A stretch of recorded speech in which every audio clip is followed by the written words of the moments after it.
Orang-orang satu persatu bangkit dari duduknya masing-masing, dan Arga juga Saputra yang pertama kali pergi dari ruangan perjamuan itu. "Sayang, kamu gak apa-apa kan tungguin di sini bersama kakak iparmu?" tanya Egi. "Emang kamunya mau kemana sih?" Egi mengedihkan dagu ke arah pintu ruangan lain sebelah ruangan perjamuan tersebut. "Ada yang ingin aku bahas bersama ayah dan kakak." Mendengar kata ayah dan kakak, segera Anissa mengangguk tanpa protes lagi. "Ya udah sana, jangan membuat ayah menunggu." Kalau kamu mau makan makanan ringan, pesanlah lagi. Aku tidak akan lama," kata Egi yang dibalas manggutan sebagai jawaban iya dari gadis tersebut. Kemudian Egi bangkit dari duduknya.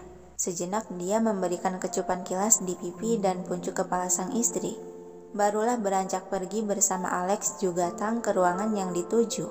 Dan Rika yang melihat kepergian para lelaki dari ruangan itu, alisnya mengernyit heran lalu melirik seorang lelaki yang tersisa masih duduk di kursi sebelah kanannya. "Ray, ada apa, Mak?" Sahutan Rehan yang tengah mengetik di layar ponsel. "Lo kagak ikutan keluar bareng suaminya Anissa atau tuan sekretaris?" "Ogah, males gue kumpul sama orang serius kayak mereka." Rehan menanggapi masih sibuk mengetik berbalas pesan. Melihat benda pipih yang tengah dimainkan oleh si lawan bicara, seketika Rika teringat seseorang yang pasti saat ini sedang menggelisah mencemaskan atau lebih tepatnya akan marah terhadapnya. "Ya Tuhan, gue lupa ngabarin abang gue." Rika menepuk jidat terlihat gelisah. Melihat kegusaran gadis tersebut, perasaan kesal muncul dalam benak Rehan. "Penting amat sih ngabarin abang lo. Apa-apa abang lo, dikit-dikit kabarin abang lo. Takut amat sih sama dia. Ih, lo kagak tahu sih kalau dia marah kayak apa. Hidup gue bisa tamat tahu." Sebal Rika beranjak berdiri hendak pergi, namun secepat kilat Rehan langsung meraih lengannya sehingga pergerakan dia terhenti. "Mau kemana?" Rika menengok dan melepaskan pegangan lelaki itu di lengannya. "Gue mau pinjem ponselnya Anissa." "Lah, kenapa pinjem ponsel Anissa? Emang ponsel lo kemana?" "Udah wafat tuh ponsel gue." "Udah, gue kesana dulu." Dia beranjak pergi menuju kumpulan dua wanita yang sedang mengobrol di meja seberang. "Lah si emak, padahal kan bisa pinjem ponsel gue." Heran Rehan menatap punggung gadis yang mulai berjalan itu. Akan tetapi sedetik kemudian alis dia terangkat sebelah saat melihat jalan Rika yang tampak pincang. Kenapa dia ngesot gitu? Rehan melirikkan mata ke bagian kaki gadis itu yang seketika kedua matanya menyipit begitu sadar kalau Rika sedang terluka. "Sialan." Umpatan dia yang refleks bangkit dari duduknya dan hendak melangkah, namun seseorang mencekal lengannya sehingga langkah dia terurungkan. "Kak Ray mau kemana?" "Gue mau nyamperin si emak bentar." Sudah tak bisa lagi menahan perasaan panas dalam hati akibat cemburu, Asila mengeratkan pegangan dan menarik lengan lelaki itu sehingga Bakik Rehan kaget akan tindakan mendadak itu dan duduk kembali ke kursinya. "La, pokoknya kakak di sini aja, jangan kemana-mana." "Hah? La, lepasin." Dengan sengaja Asila memeluk erat lengan lelaki itu untuk mengekangnya agar tidak kemana-mana. "Nggak mau. Sejak tadi kakak hanya merhatiin Kak Rika terus dan abaikan Asila." "Lah, gue mau lihat keadaan si emak dulu."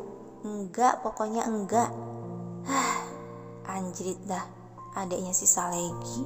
Keluh Rehan mendesah kasar lalu menatap ke arah meja seberang di mana Rika tengah mengobrol riang bersama Anissa dan Romisa. Si emak juga, bisa-bisanya dia masih ketawa ketiwi kayak gitu, padahal kakinya cedera. Benar-benar selalu bikin gue cemas. Sementara di ruangan lain, suasana ruangan itu terlihat begitu mencekam, dipenuhi oleh udara ketegangan yang terpancar dari kelima orang yang terduduk di sofa. Ketiga orang di sana tampak beraut wajah serius dengan sorot mata dingin tertuju ke arah dua orang yang terduduk di sofa seberang. Hembusan napas panjang Egi melepas tekanan besar yang sedang ditujukan pada dirinya. "Cukup ayah. Sekarang katakan, apa yang ingin kalian tanyakan padaku?" Kali ini Saputra yang menghela napas pelan, seiring menurunkan penekanan dari sorot matanya yang tajam. "Kau juga sudah tahu apa yang ingin ayah tanyakan, bukan? Jadi, cukup basa-basinya. Sekarang kau jelaskan, bagaimana bisa gadis di luar itu tidak bisa mengenali kami?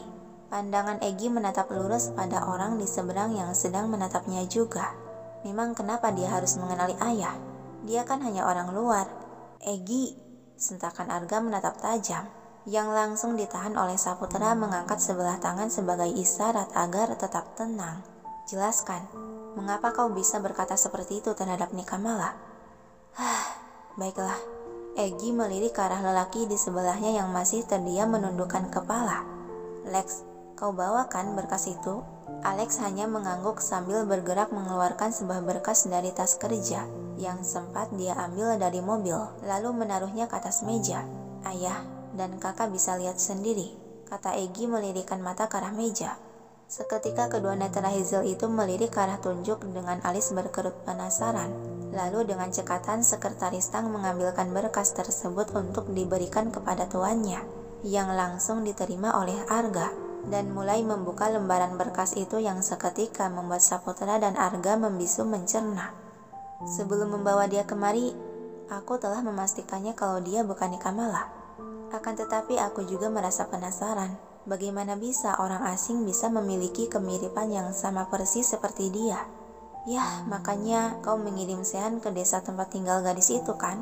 Serobot Saputra memotong ucapan yang dimangguti oleh si Egy. Benar, dia dibawa oleh keluarga Sucipto ya? Dan sepertinya mereka yang menjadi kunci akan informasi jelas tentang gadis itu. Tanggapan Arga menyimpulkan dari isi berkas yang dibaca. Kalau begitu, sebaiknya kita awasi keluarga Sucipto untuk melihat jelas akan tujuan mereka dengan menyembunyikan identitas penuh gadis itu, kata Saputra tersirat perintah. Baik Tuan Besar, akan saya kerahkan beberapa mata-mata di sekitar mereka. Sekretaris Tang dengan tanggap menerima perintah. Lex, panggilan Saputra membuyarkan lamunan lelaki yang sedari tadi terdiam bengong itu. Alex mengangkat pandangan tanpa menjawab sepatah kata pun. Sejenak Saputra menghela napas pelan sebelum bertanya. Kulihat kau sudah dekat dengannya. Apa kau merasa dia adalah Nikamala? Alex membalas tatapan yang sedang menunggu jawabannya itu dengan tatapan dingin tak terbaca. Lalu mendesah pelan dan memalingkan pandangan ke arah lain. Sebelumnya saya begitu, tapi begitu melihat dari dekat, mereka memang terlihat sama, tapi berbeda. Alis Saputra tertaut terlihat kurang puas akan jawaban tersebut. Nikamala memiliki sifat yang anggun dan pendiam. Tapi gadis itu sangat unik. Ucapan Alex tersirat ketertarikan dari kalimatnya. Seiring rona merah terbesit tipis menghiasi kedua pipinya, yang seketika semua orang di sana dibuat tertegun menatap dalam diam ke arahnya, sehingga seperkian detik menciptakan suasana hening nan sunyi. Apa ini beneran si Alex? Ini pertama kalinya lagi setelah 5 tahun lalu aku melihat ekspresi ini lagi di wajahnya. Sepertinya dia sudah mulai membuka hatinya.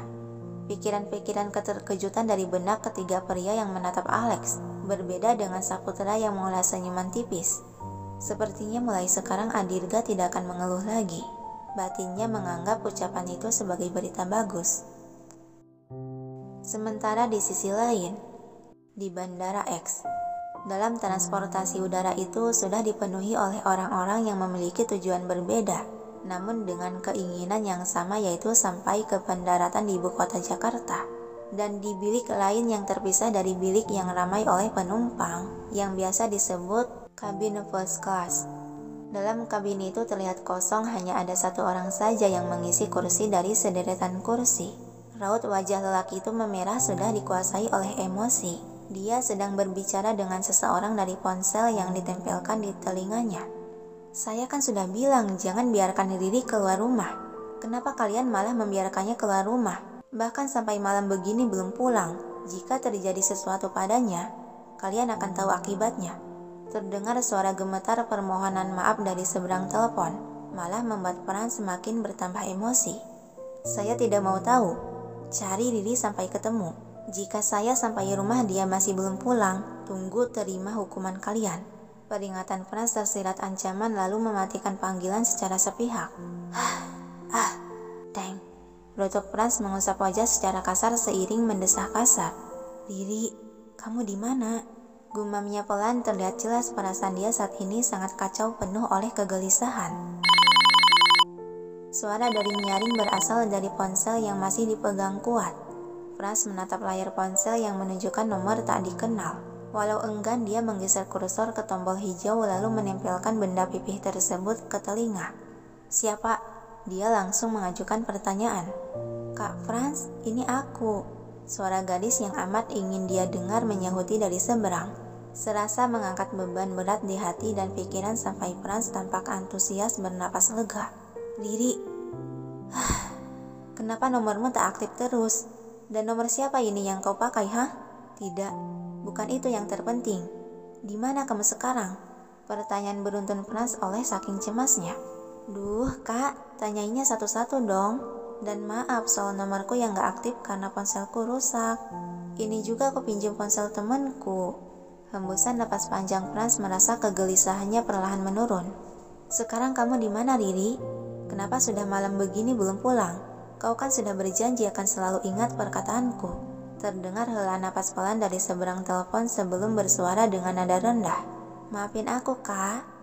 Tadinya aku juga gak berniat sampai nginep gini kok. Tapi taunya kata temanku harus nginep." "Menginap?" Emosi Frans kembali terserut naik. "Dengan siapa? Di mana kau sekarang?" Dia sampai bertanya dengan nada suara ngegas sudah amarah.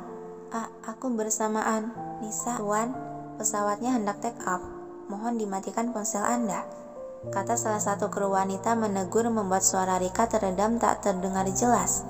"Sebentar," pinta Frans dan kembali menempelkan ponsel ke telinga. "Riri, katakan dengan siapa kau di sana? Dan di mana sekarang?" "Aku lagi di rumah temanku, Kak." Alis Frans berkerut dalam, masih penasaran oleh karena perasaan mengganjal di hati. "Teman yang mana?" "Ih, teman asramaku dulu, si Umi." "Anissa, Tuan, mohon dimatikan handphone Anda." Teguran kru wanita itu lagi meredam. Kalimat akhir dari Rika membuat Frans mendesah kasar dan mengangkat sebelah tangan sebagai isyarat meminta waktu sebentar. "Baiklah, untuk kali ini aku biarkan kau menginap di sana. Tapi besok pagi kamu sudah harus ada di rumah." "Iya, Kak." Lalu akhirnya Frans pun mematikan panggilan juga menonaktifkan ponselnya. Syukurlah dia baik-baik saja. Hembusan napas lega Frans seraya menyenderkan punggung ke badan kursi. Dan sedetik kemudian alis dia tertaut merasa janggal akan sesuatu yang terlewatkan. Dipikir-pikir lagi, selama ini aku tidak tahu nama asli dari teman asrama yang selalu dibicarakannya itu. Karena Riri selalu memanggil dia dengan sebutan Umi, jadi kupikir dia pasti seorang wanita dengan usia di atasnya kan. Bahkan sudah hampir 5 tahun mereka berteman, tidak pernah Riri membawa si Umi itu ke rumah. Apa aku harus memintanya untuk sesekali berkunjung ke rumah? Ya, agar aku tenang dengan siapa dia bergaul.